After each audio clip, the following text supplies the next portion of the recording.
An Alphabet of Celebrities by Oliver Herford. A's. Albert Edward, well-meaning but flighty, who invited King Arthur, the blameless and mighty, to meet Alcibiades and Aphrodite. B is for Bernhardt, who fails to awaken much feeling in Bismarck, Barabbas, and Bacon. C is Columbus, who tries to explain how to balance an egg, to the utter disdain of Confucius, Carlyle, Cleopatra, and Cain. D is for Diogenes, Darwin, and Dante, who delight in the dance of a darling bacchante. E is for Edison, making believe he's invented a clever contrivance for Eve, who complained that she never could laugh in her sleeve. F is for Franklin, who fearfully shocks the feelings of Fenelon, Faber, and Fox. G is Godiva, whose great bareback feat she kindly but firmly declines to repeat, though Gounod and Goldsmith implore and entreat. H is for Handel, who pours out his soul through the bagpipes to Howells and Homer, who roll on the floor in an ecstasy past all control. I is for Ibsen, reciting a play, while Irving and Ingersoll hasten away. J is for Johnson, who only says pish to Jonah, who tells him his tale of a fish. K is the Kaiser, who kindly repeats some original verses to Kipling and Keats. L is La Fontaine, who finds he's unable to interest Luther and Liszt in his fable, while Loewy continues to dance on the table. M is Macduff, who's prevailed upon Milton, and Montaigne and Manon to each try a kilt on.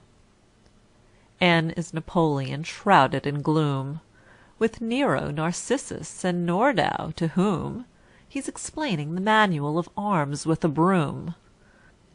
O is for Oliver, casting aspersion on Omar, that awfully dissolute Persian, though secretly longing to join the diversion. P is for Peter, who hollers "No, no!" through the keyhole to Paine, Paderewski, and Poe.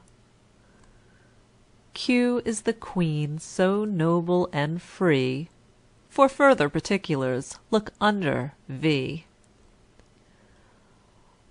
R's Rubinstein, playing that old thing in F, to Rollo and Rembrandt, who wish they were deaf. S is for Swinburne, who, seeking the true, the good and the beautiful, visits the Zoo, where he chances on Sappho and Mr. Sardou, and Socrates, all with the same end in view. T is for Talleyrand, toasting Miss Truth by the side of her well in a glass of vermouth, and presenting Mark Twain as the friend of his youth. U is for Undine, pursuing Ulysses, and Umberto, who flee her damp, death-dealing kisses. V is Victoria, noble and true. For further particulars, look under Q. W's.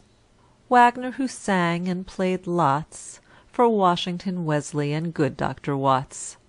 His prurient plots pained Wesley and Watts, but Washington said he enjoyed them in spots. X is Xantippe, who's having her say, and frightening the army of Xerxes away.